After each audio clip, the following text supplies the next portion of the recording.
এই জাহাজটি ছিল টাইটানিকের চেয়েও বড়, প্রায় 1000 ফুট দৈর্ঘ্য এবং 15 তলা বিল্ডিংয়ের সমপরিমাণ। 1980 সালের 9 সেপ্টেম্বর সন্ধ্যাবেলায় একটি বিশাল কার্গো জাহাজ জাপানের পথে প্রশান্ত মহাসাগর পার হচ্ছে। সেই মুহূর্তে পূর্ব দিক থেকে ধেয়ে আসছে শক্তিশালী টাইফুন অর্কিড, যে প্রতি মুহূর্তে আরও ভয়ঙ্কর হয়ে উঠছে। 8 সপ্তাহ ধরে সমুদ্রপথে ভেসে চলা এই এমটি ডার্বিশায়ার নামে জাহাজটি ছিল একটি বিশাল কার্গো জাহাজ, যে কানাডার বিশাল লৌহ খনি থেকে 1,05,000 টন লোহা আকরিক নিয়ে আটলান্টিক মহাসাগর পেরিয়ে আফ্রিকার দক্ষিণ প্রান্ত ঘুরে বিশাল ভারত মহাসাগর পার করে জাপানের দিকে এগিয়ে যাচ্ছিল। জাহাজটিতে ছিল প্রায় 42 জন অভিজ্ঞ নাবিক, প্রকৌশলী কর্মচারী। দীর্ঘ পথ পেরিয়ে তারা তখন শেষ গন্তব্যের দিকে ফেরার আনন্দে। এই জাহাজের ক্যাপ্টেন ছিলেন 47 বছর বয়সী ব্রিটিশ নাবিক জিওফে আন্ডারহিল। 2 দশকের বেশি অভিজ্ঞতা সম্পন্ন এই মানুষটিও অপেক্ষা করছিল জাপানে গিয়ে তার স্ত্রীর সাথে সাক্ষাৎ করবে। কিন্তু মাঝপথে একটাই অনিশ্চিত বাধা, টাইফুন অর্কিড। বেশ কিছুদিন ধরেই ক্যাপ্টেন আন্ডারহিল লক্ষ্য করেন যে একের পর এক বিভ্রান্তিকর আবহাওয়া।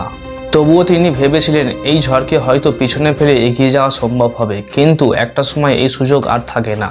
ঝড় পৌঁছে যায় এবং নিরাপদ উপকূল সেখান থেকে অনেক দূরে। এই সময় দিক পরিবর্তন করলে ঝড়ের সামনে জাহাজের চওড়া দেহ উন্মুক্ত হয়ে যেত। তাই তিনি যা করলেন, গতি কমালেন এবং ঢেউয়ের দিকে সামান্য কোণে জাহাজের মুখ ঘুরিয়ে দিলেন, যেন ভারসাম্য বজায় থাকে। দূরবর্তী কন্ট্রোল স্টেশনেও বার্তা পাঠানো হয়, ঝড়ের ভয়ঙ্কর অবস্থা। কিন্তু রাত যতই গভীর হয়, ঝড় ততই বেপরোয়া হয়ে উঠল। এই বিশাল ঢেউ 10 মিটার পর্যন্ত আছড়ে পড়ে জাহাজটির উপর। তবুও এই ঝড় জাহাজটির জন্য বিপদ সংকেত ছিল না, কারণ ক্যাপ্টেন আন্ডারহিল এই জাহাজটিকে ভালো করেই চিনতেন। এই জাহাজটি ছিল টাইটানিকের চেয়েও বড়, প্রায় 1000 ফুট দীর্ঘ এবং 15 তলা বিল্ডিংয়ের সমপরিমাণ। এমন ঝড় সে বহুবার মোকাবিলা করেছে, সুতরাং জাহাজটি নির্বিঘ্নে চলছিল।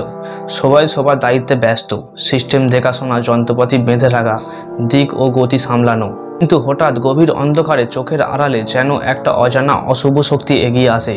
ভোর হওয়ার আগেই ডার্বিশায়ার এবং তার সব আরোহী রাতারাতি নিখোঁজ হয়ে যায় এবং প্রায় 2 দশক ধরে কেউই জানতে পারে না সেদিন কিভাবে কি ঘটনাটি ঘটেছিল। তাই আজকের ভিডিওতে সেই রহস্যময় কাহিনী আপনাকে জানাবো, কিভাবে ভয়ঙ্কর সমুদ্র গোটা জাহাজটিকে গিলে নিয়েছিল, যা একক রহস্য। তাই ভিডিওটি সম্পূর্ণ দেখার জন্য অনুরোধ রইল। 1980 সালে 9 সেপ্টেম্বর ডার্বিশায়ার চিরতরে নীরব হয়ে যায়। কোনো বিপদ সংকেত, কোনো সতর্কবার্তা কিছুই আসে না। 6 দিন কেটে যায়, কোনো সাড়াই নেই। জাহাজের মালিক তখনও নিখোঁজ মনে করেনি। তিনি ভাবেন হয়তো রেডিও যোগাযোগ বিচ্ছিন্ন হয়েছেন আর ঠিকই ফিরে আসবে। কিন্তু সময় বাড়ে আর আশাও ক্ষীণ হতে শুরু করে। শেষমেশ 15 সেপ্টেম্বর উদ্বেগ ধীরে ধীরে চিৎকার হয়ে ওঠে যে জাহাজটি নিখোঁজ হয়েছে। আন্তর্জাতিক তল্লাশি শুরু করা হয়, শেষ স্থানকে চিহ্নিত করে। আকাশ ও সমুদ্রকে তন্ন তন্ন করে খোঁজা হয়, কিছুই মেলে না। না কোনো ধ্বংসের চিহ্ন, না কোনো জীবনের অস্তিত্ব, না কোনো এক টুকরো লোহা। 1 সপ্তাহের মধ্যেই তল্লাশি বন্ধ করে দেওয়া হয়। মিডিয়ার চোখে বিষয়টি এক অদ্ভুত রহস্য হয়ে দাঁড়ায়, কারণ ওই দিনে রাতে টাইফুনের মধ্যে যে সমস্ত ছোটখাটো জাহাজ পড়েছিল তারা সবাই বেঁচে গিয়েছিল। কিন্তু এই বিশাল ডার্বিশায়ারের সাথে কি এমন ঘটেছিল যে কোনো সংকেত ছাড়াই রাতারাতি উধাও হয়ে গেল? সরকারের বক্তব্য ছিল জলই জাহাজটিকে গ্রাস করেছে, ঘটনা এখানেই শেষ। আর ঠিক এইভাবেই থেমে যায় উদ্ধারের কাজ, থেমে যায় সমস্ত নিউজ রিপোর্ট। কর্তৃপক্ষ বারবার তদন্ত বন্ধ করার প্রস্তাব দেয় যে কিছুই পাওয়া যাবে না, কিন্তু পরিবারগুলির মনে প্রশ্ন থেকেই যায়। সবকিছু যেন দ্রুত খুব স্বাভাবিকভাবেই গোপন হয়ে গেল। এটা কি শুধুই ঘটনা, নাকি কিছু লুকানো হয়েছে?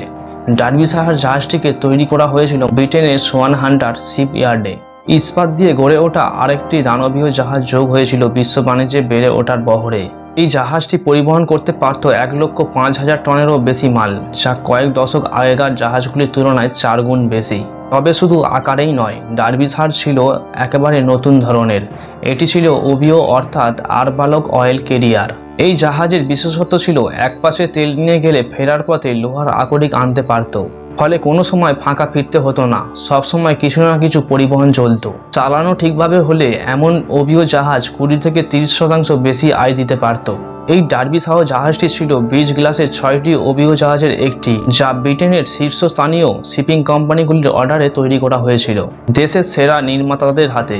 এই ডিজাইনের সাফল্যের উপর অনেক কিছু নির্ভর করেছিল, কারণ 70-এর দশকে ব্রিটেনের শিপ বিল্ডিং কোম্পানি ব্যবসায় হোঁচট খেতে শুরু করেছিল। কারণ ওই সময় জাপান আর দক্ষিণ কোরিয়া খুব কম খরচে দ্রুত গতিতে জাহাজ বানাচ্ছিল, যে কারণে সোয়ান হান্টার কোম্পানি কম খরচে জাহাজ তৈরিতে মারিয়া হয়ে উঠেছিল। এবং এটাই হয়তো ওই জাহাজটির জন্য সবচেয়ে বড় দুর্বলতা ছিল, যা শুরু থেকেই একটি গন্ডগোল সৃষ্টি করে। এই দুর্ঘটনায় পিটার রেডিয়ার তার নিজের ছেলেকে হারিয়েছিলেন। অন্যান্য পরিবারের মতো তিনিও এর উত্তর খুঁজতে মারিয়া ছিলেন। এই পিটার ইনি শুধু একজন শোকাহত বাবা নন, ইনি একজন অভিজ্ঞ জাহাজের পরিদর্শক। এই শিল্প সম্পর্কে তার যথেষ্ট জ্ঞান ছিল, তাই তিনি খোঁজ খবর শুরু করেন আর খুঁজে পান এক চমক তথ্য। তিনি জানতে পারেন এই ডার্বিশায়ার হারিয়ে যাওয়ার পর 18 মাস পর একই ধরনের আরেকটি 20 ক্লাস জাহাজ পড়ে এক ভয়ঙ্কর ঝড়ের কবলে। উত্তর সাগরে ঢেউয়ের সঙ্গে লড়াই করে এই জাহাজটি। তখন হঠাৎ দেখা যায় জাহাজের মূল কাঠামোর সামনে একটি বিশাল ফাটল ধরেছে। ক্যাপ্টেন আতঙ্কে সমস্ত স্ক্রু সদস্যদের হেলিকপ্টারে সরিয়ে নিতে বলেন, কারণ জাহাজ ভেঙে পড়তে পারে এটাই আশঙ্কা ছিল। পিটার যখন আরও গভীরে খোঁজ করেন, তিনি দেখেন এটা কোনো একক ঘটনা ছিল না। প্রতিটি ফার্স্ট ক্লাস জাহাজে এমন ঘটনা ছিল সাধারণ, এবং একে একে সব জাহাজ দুর্ঘটনাকে গোপন করা হয়েছিল। এছাড়াও তিনি আরও জানতে পারেন এই জাহাজগুলিকে নকশা অনুযায়ী তৈরি করা হয়নি। শেষ মুহূর্তে শিপইয়ার্ডে কিছু পরিবর্তন করা হয়েছিল, আর সেখানেই ত্রুটি থেকে গিয়েছিল। তিনি বুঝতে পারেন এটা শুধু খারাপ নির্মাণ নয়, নকশারও কিছু ভুল ছিল।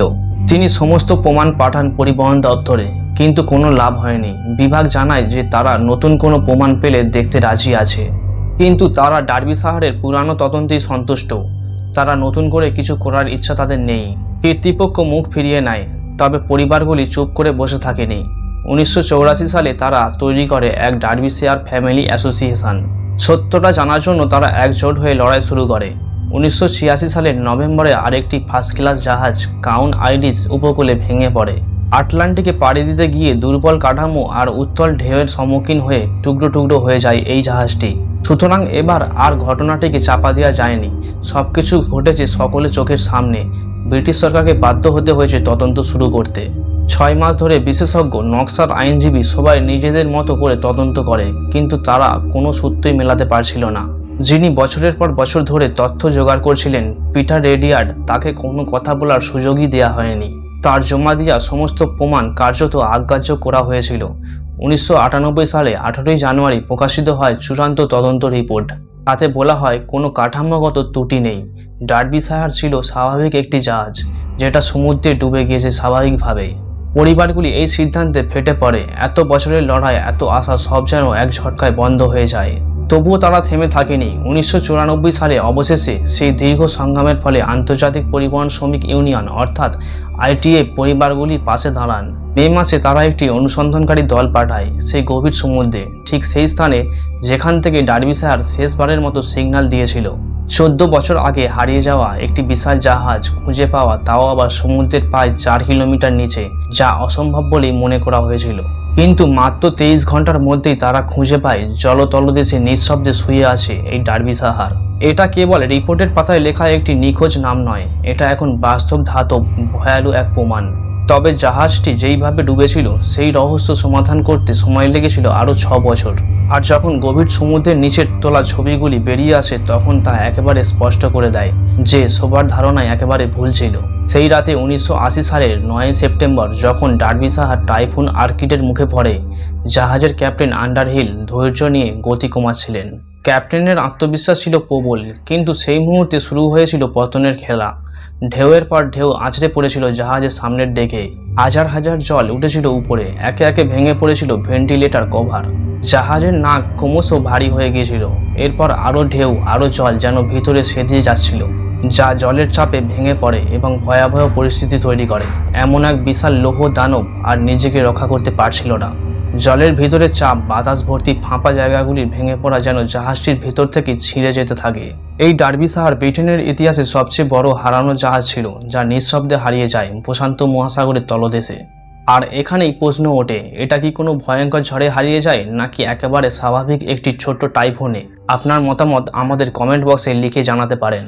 এখনের জন্য এইটুকুই। পরের ভিডিওতে আবার দেখা হবে। ততক্ষণের জন্য ভালো থাকবেন, সুস্থ থাকবেন।